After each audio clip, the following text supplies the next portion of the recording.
Are you sitting comfortably? Yes. Then I'll begin. Right.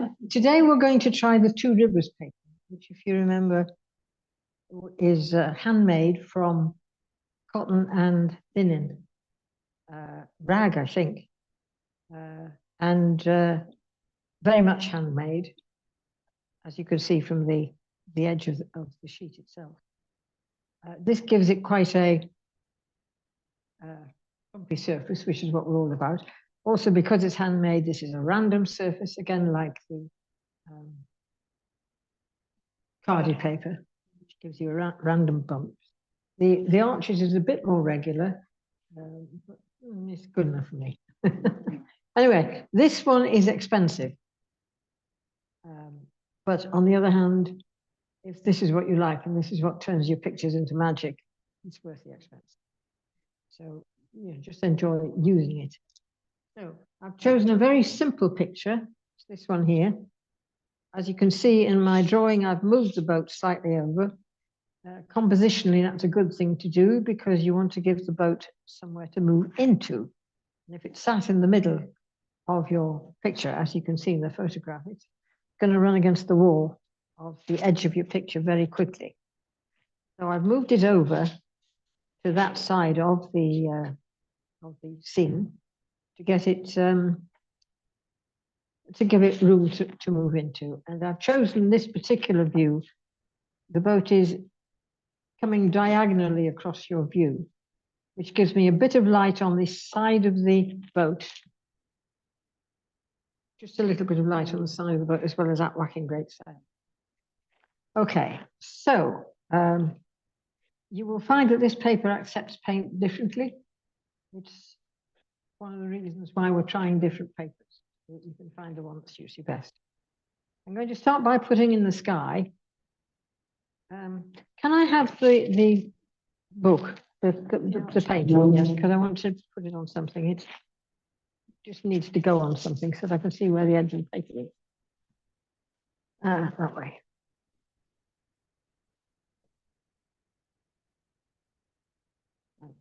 Whoops.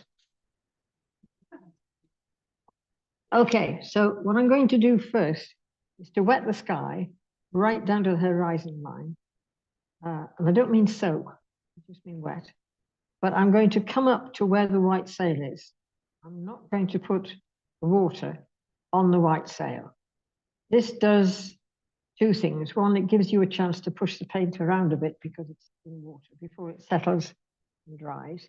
The other is, if you have, in effect, a meniscus around the bit you want to keep white, unless it's actually at a tilt, the paint won't go across that line and therefore, you know, sully your piece that you want to keep white. So it's just plain water. Well, yeah, ordinary water.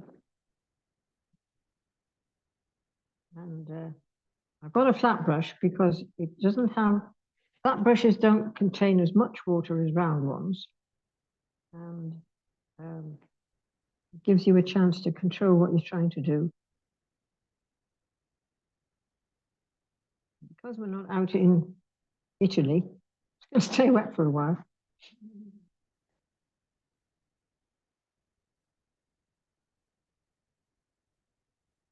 And I've gone up to the edge, which I shouldn't have done. What that does is makes the paper curl. The other thing about doing this is it'll take some of the bumps out, so that you don't want the whole thing to be jumping off the bumps, leaving the white paper, because that's going to get far too active. Believe me, I can see where the water is.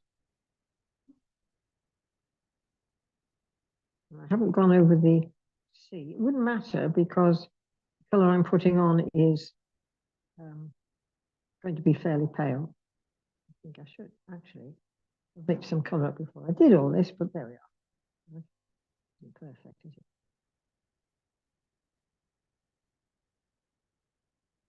Right.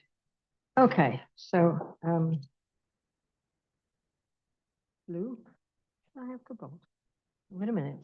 No, let's think this through. We look at that, we've got Prussian blue, certainly, isn't it, in the water? Yes. So there's the Prussian blue. Which makes, by its, when it was thin, it makes quite a nice one.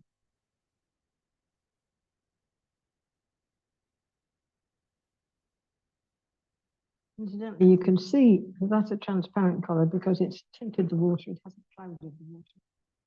And if you have an opaque paint, it will cloud the water. Whereas that just changes the color slightly. Right, I'll have a little bit of alizarin, just to add a few darks to the, now. Already got water on there. So I need to dry my brush so that I have less water in here. I'm picking up wet paint, putting it on a wet surface.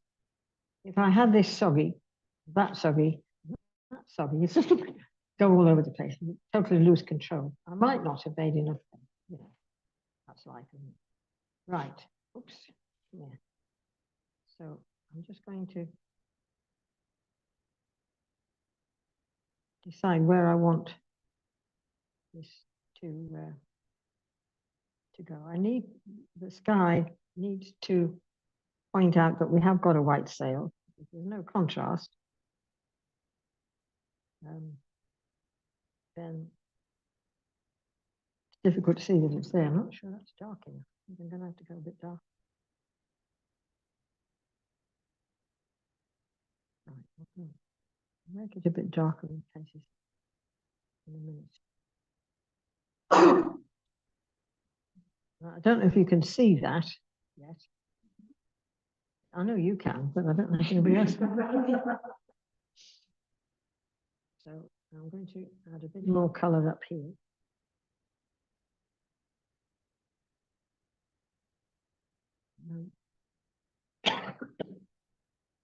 Now, what am I going to do?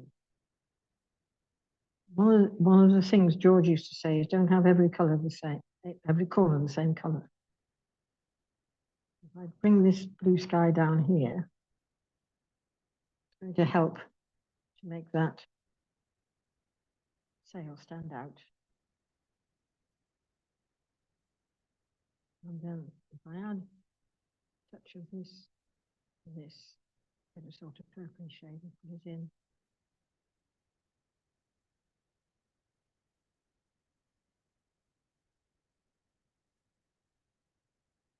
The bottom of the clouds. The clouds down here.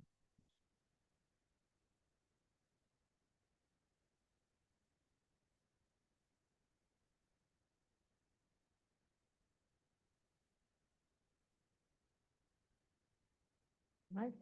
It'll just sort of mix and blend and decide what it wants to do. So that's wet, right? But that was wet on wet paper. Now, if you want to keep the broken surface, you don't soak it first. As you can see, that's gone on fairly smooth. There aren't any white bits showing. None of the bumps are showing. It's also curving around a bit. I couldn't stick it down. When you come to stick it down, don't stick it down all the edges, because what you get then is a bubble in the middle. What I usually do is just catch it down at the corners, the four corners, so the paper has room to move. Because when it gets wet, it swells. That's where you get these hills and valleys going. Sometimes they can work in your favor, sometimes not. Right, now then. The next thing I want to do is to put in the sea. Well, this wouldn't take long. It'll be over in 10 minutes this one. Right, now in my picture, the sea at the back is dark, right?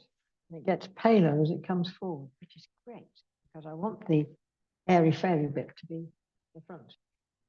And a straight dark at the back is going to be fantastic. Yeah.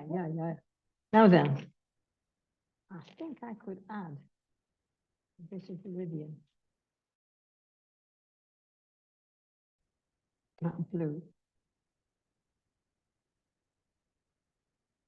It gives me well, I think it's a better color. There we are. Right. Right. And right. I think I better make a bit more. So I have the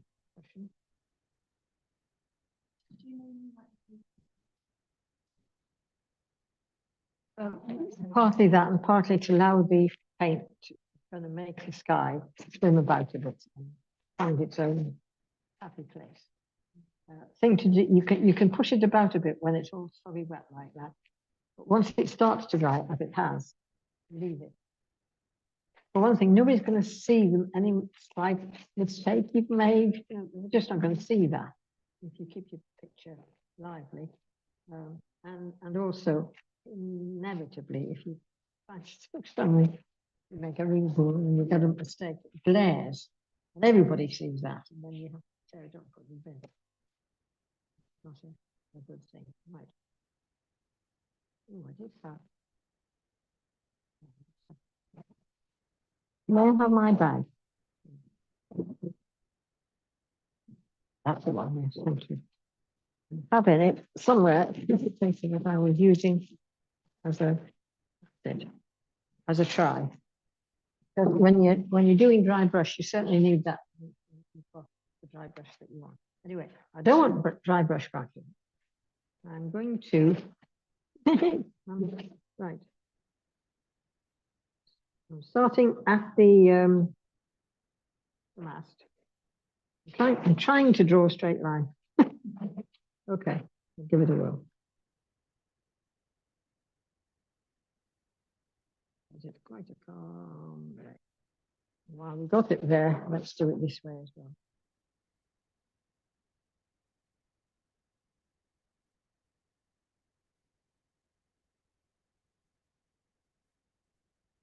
Right.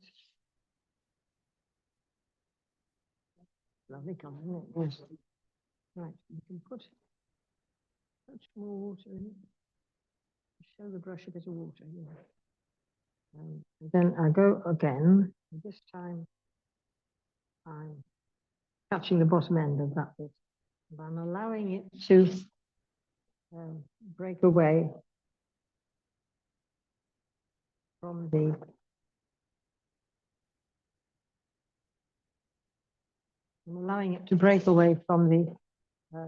so the paper is giving a suggestion now of little sparkle bit. Then we can really go to town.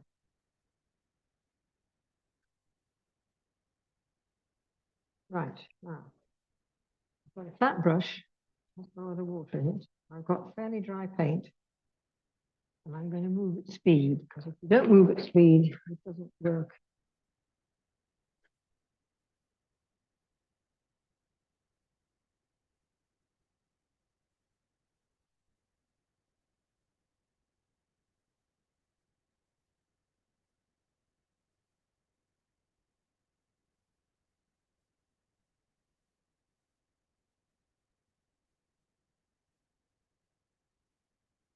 Right? So you've got these with no effort.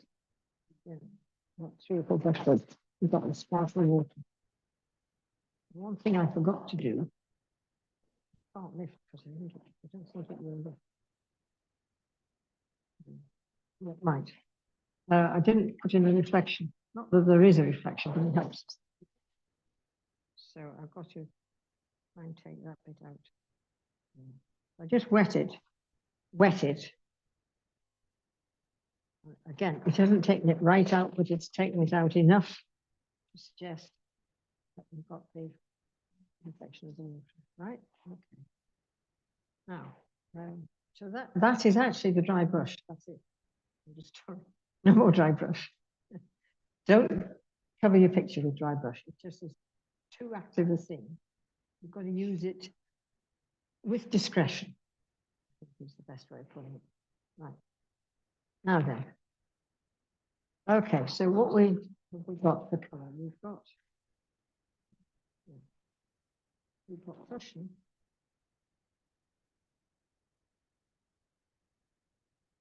Now, if I want a nice dark, the best color to put with cushion to make a nice dark is a cadmium red.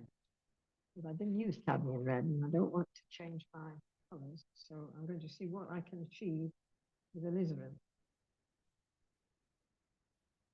See, more paint gone in there, but it's still clear, it's still tinted. So it's still a that's nice. That's a nice color, nice purpley color. Who wants to go darker than that? Probably not me. So let's put in the side of the boat here.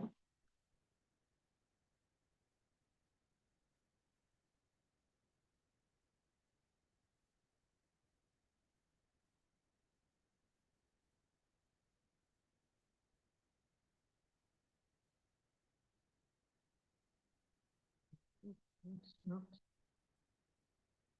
Um,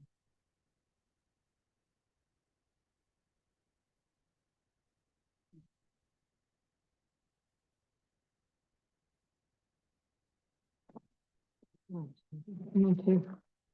This is a dry brush, absolutely dry. The paint is wet. I just want to put it out of it.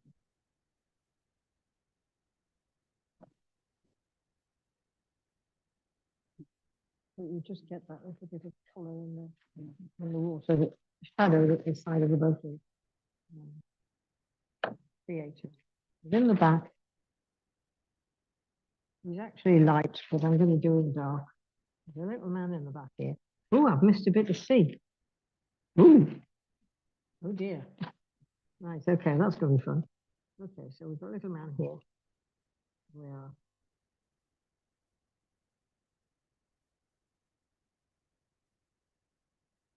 Oops, well, he's in there. And there's a.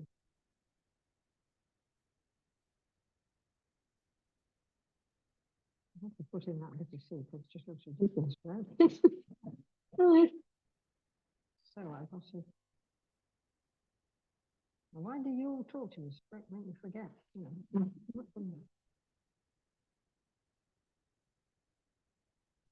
That's right. Hello.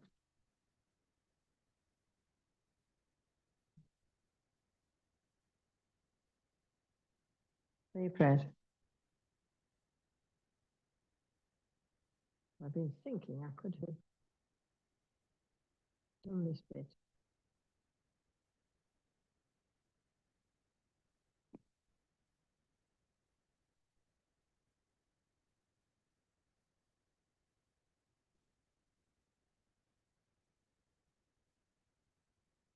Okay. Pardon? And breathe. Right. Now then, bottom, the boat is actually darker near the surface of the water. A little thing, but it will make a difference if I can get that very much darker down there rather than the light paint.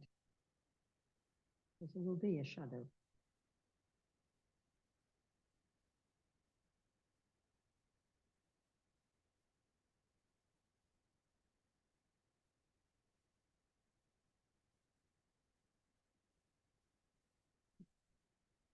Now, there's a white sort of edge to the way down into the bit underneath. Right?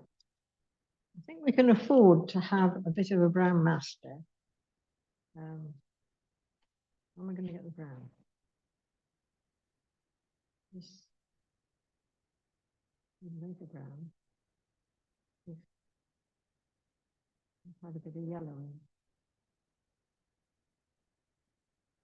All right, but, don't see any.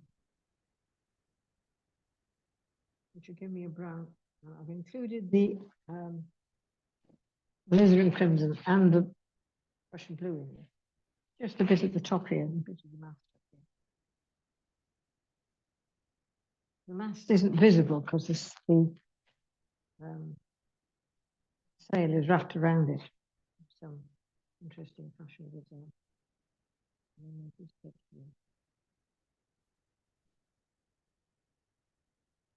Probably the inside of the boat there. The side of the brush. Have you ever seen me with a brush that size before? Right. Now,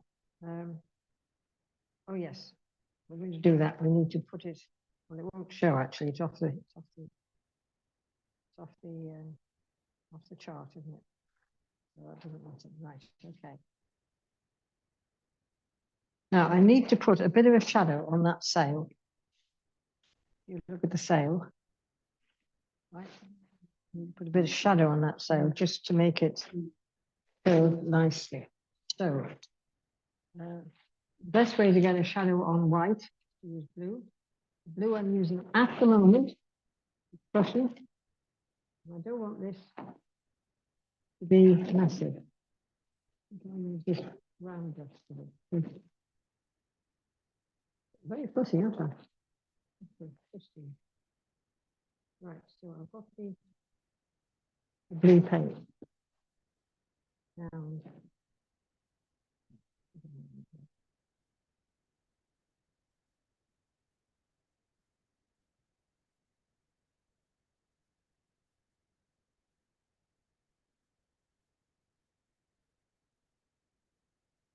not sure about this.